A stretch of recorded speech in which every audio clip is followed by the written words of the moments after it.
Sri Hartati. Pada pertemuan kali ini kita sudah masuk pada bab 2, yaitu besaran dan pengukuran. Langsung saja, kita tahu besaran itu adalah sesuatu yang dapat diukur dan dinyatakan dengan angka. Nah, perlu dicatat ya, bisa diukur dan dinyatakan dengan angka. Itu yang disebut dengan besaran. Tidak semua sesuatu yang bisa diukur itu disebut besaran kalau dia tidak dinyatakan dengan angka. Apa contohnya yang termasuk ke dalam besaran? Contohnya, panjang. Kita bisa mengukur panjang papan tulis ini. Papan tulis ini panjangnya misalnya 50 cm. Nah, 50 itu menyatakan dengan angkanya, kemudian pengukurannya itu, besarnya itu adalah yang bisa kita ukur. Berarti panjang papan tulis bisa kita ukur, hasilnya dapat dinyatakan dengan angka. Itu salah satu contohnya. Contoh berikutnya adalah tinggi. Misalnya tinggi suatu pohon mencapai 5 meter. Berarti tinggi pohon tersebut bisa kita ukur, angkanya yaitu di angka 5 meter. Nah, ada meter tadi. Meter itu adalah satuan. Nah, sekarang apakah semua besaran apakah semua yang bisa kita ukur itu termasuk kepada besaran? Nah, kita lihat dulu. Tadi sudah dijelaskan bahwasanya yang bisa dikatakan besaran, dia bisa diukur dan dinyatakan dengan angka. Nah, misalnya ada pertanyaan, seberapa besar sayang kita kepada adik kita? Jawabannya misalnya sebesar bumi dan isinya. Nah, itu tidak dalam bentuk nilai ataupun angka. Jadi kasih sayang atau ungkapan rasa itu tidak termasuk ke dalam besaran. Ya. Jadi diharapkan nanti bisa membedakan besaran yang bisa diukur itu apakah dia termasuk ke dalam besaran atau tidak. Kalau dia merupakan perasaan atau rasa, bisa diukur tapi tidak bisa dinyatakan dengan angka. Nah, yang berikutnya kita masuk kepada satuan. Satuan tadi di penjelasan sebelumnya sudah dijelaskan sedikit. Misalnya panjang papan tulis ini 50 cm atau 1 meter. Nah, di belakangnya itu, di belakang angka 1 ada keterangan meter. Nah, meter itu menjadi satuan dari panjang. Nah, itulah dinamakan satuan baku, yaitu satuan yang sudah disepakati atau yang sudah ditetapkan terlebih dahulu. Tidak boleh diganggu-gugat lagi atau tidak boleh dirubah-rubah ke satuan yang lain selain ke dalam konversi dari satuan itu masing-masing. Nah, apa contohnya satuan baku ini? Satuan baku contohnya yang simpel saja seperti panjang papan tulis ini. Panjang papan tulis ini 1 meter. Berarti kita yang di Indonesia mengetahui bahwasanya panjang papan tulis ini adalah 1 meter. Nah, nanti saudara kita ketika melihat video ini, mereka sudah tahu bahwasanya satuan dari panjang itu meter. Mereka memahami bahwasanya satuan dari panjang itu adalah meter.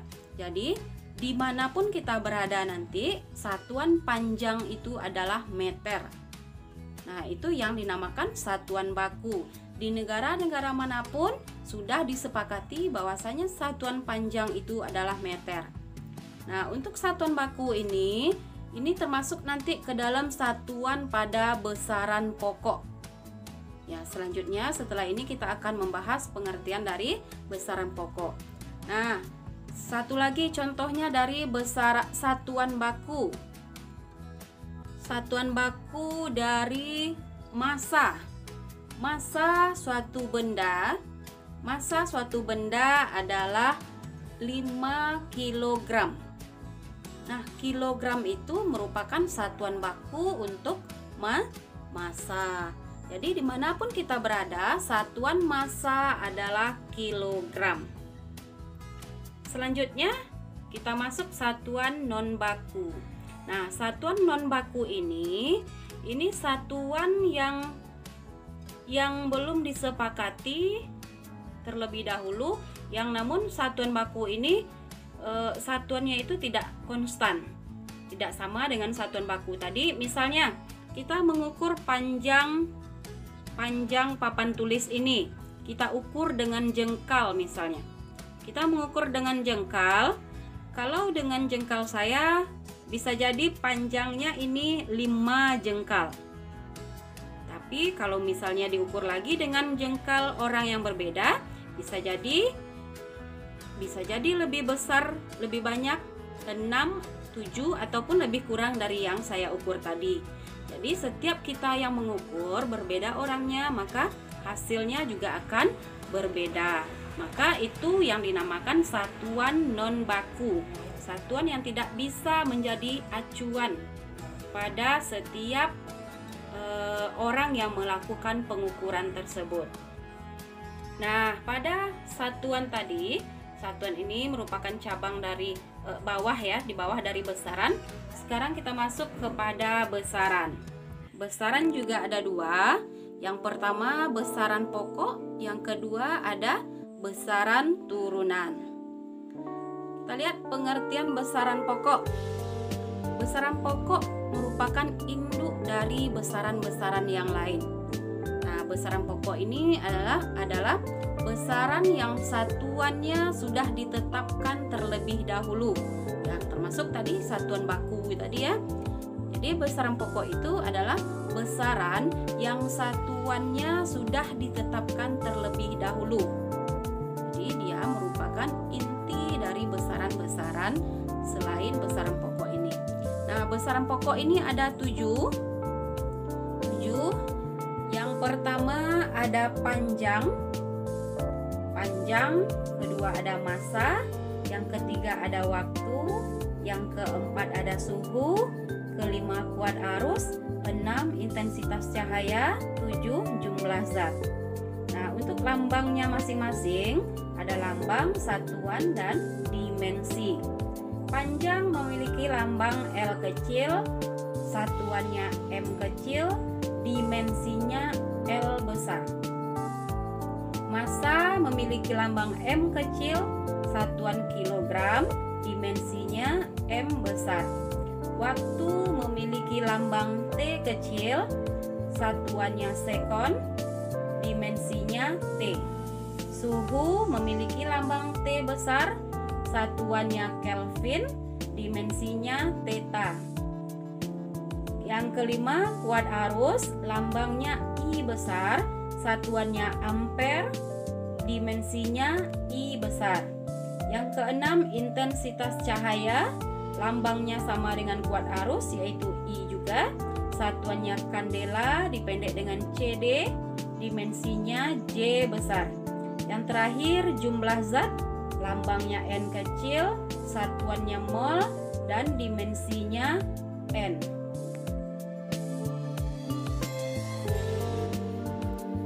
Yang berikutnya besaran turunan. Besaran turunan adalah besaran yang satuannya diturunkan dari besaran pokok. Sudah jelas ya?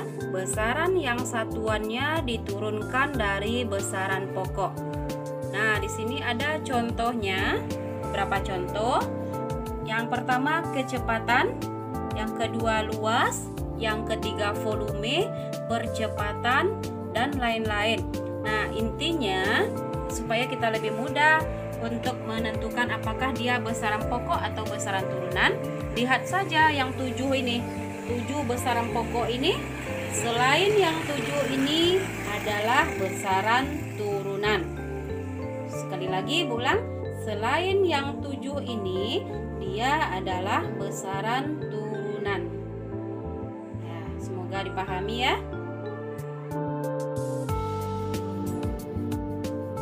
Selanjutnya dimensi.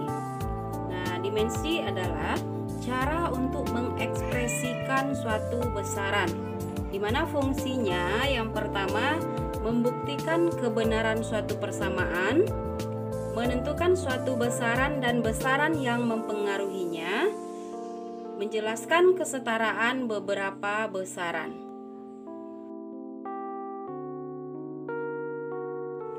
Cara menentukan dimensi, yang pertama kita harus menentukan rumusnya.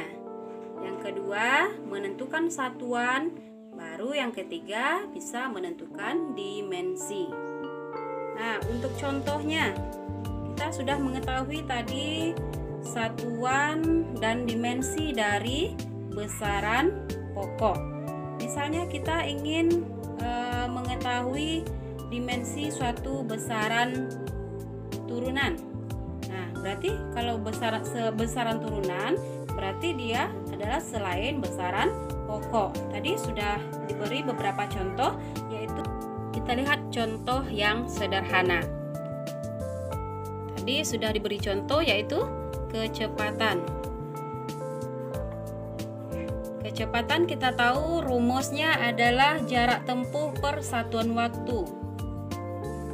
Jarak per waktu. Nah, langkah yang pertama kita sudah selesaikan yaitu menentukan rumus. Yang kedua, menentukan satuan. Jarak satuannya meter. Per waktu satuannya sekon. Nah, langkah yang kedua sudah kita selesaikan menentukan satuan. Yang terakhir kita menentukan dimensi. Meter untuk satuan meter untuk panjang, dimensinya adalah L. L per sekon. Sekon untuk satuan waktu, dimensinya adalah T. T besar. Nah, seperti ini boleh kita percantik ya. Nah ini yang T di bawah ini sebenarnya tidak dituliskan pun, sebenarnya dia adalah pangkat 1. Boleh kita tulis L T pangkat min 1. Nah, kenapa demikian?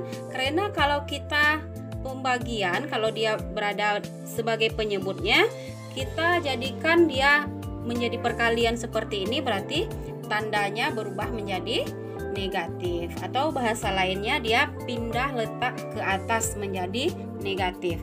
Nah, inilah dimensi dari kecepatan. Biasanya saya menulisnya diberi tanda kurung petak seperti ini.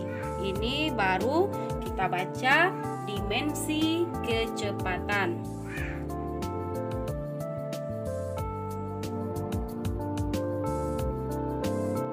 Untuk contoh yang kedua, tadi yang pertama sudah kecepatan. Kita lihat contoh untuk menentukan dimensi percepatan. Nah, langkah yang pertama lagi, tentukan rumusnya dulu. Percepatan kita tahu rumusnya adalah kecepatan per waktu. Kecepatan per waktu. Ini sudah rumusnya. Selanjutnya kita tentukan satuannya. Kecepatan kita tahu tadi satuannya meter per sekon. Per waktu satuannya juga sekon. Nah, kalau sudah pembagian bilangan seperti ini, langkahnya adalah kali silang dengan kebalikan penyebut. Meter per sekon dikali silang kebalikan penyebut. Berarti ini kalau S per 1 berarti 1 per S. Sama dengan meter per sekon kuadrat.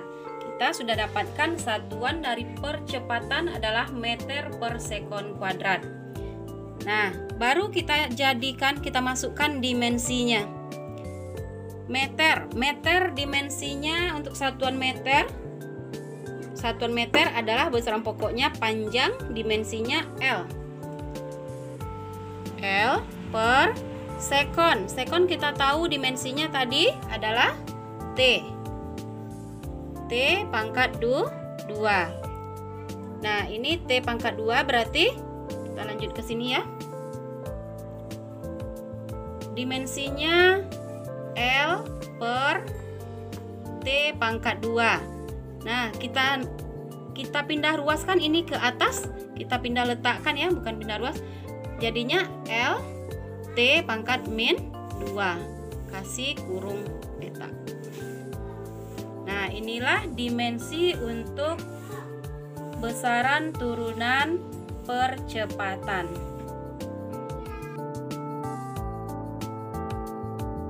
Nah, sekarang contoh terakhir untuk menentukan dimensi. Tentukan dimensi gaya. Gaya. Kita tahu bahwasanya gaya rumusnya yaitu massa dikali percepatan. Massa dikali percepatan. Ini sudah langkah yang pertama. Kita masukkan satuannya lagi, menentukan satuan. Massa satuannya kilogram dikali percepatan yang sebentar ini kilogram. Percepatan satuannya meter per sekon kuadrat. Nah, ini untuk satuan. Baru setelah ini kita tentukan dimensinya. Massa dimensinya M besar, M dikali kilogram. Ini meter ya, meter untuk satuan L panjang, L per S satuan satuan untuk waktu, dimensinya T pangkat 2. Nah, ini boleh kita pindahkan ke atas menjadi M L T pangkat min 2. Ini dimensi untuk gaya.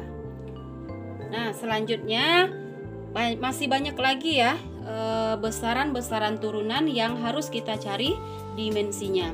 Semakin rumit ke bawah untuk mencarinya, itu akan semakin menambah ilmu pengetahuan Anda sekalian.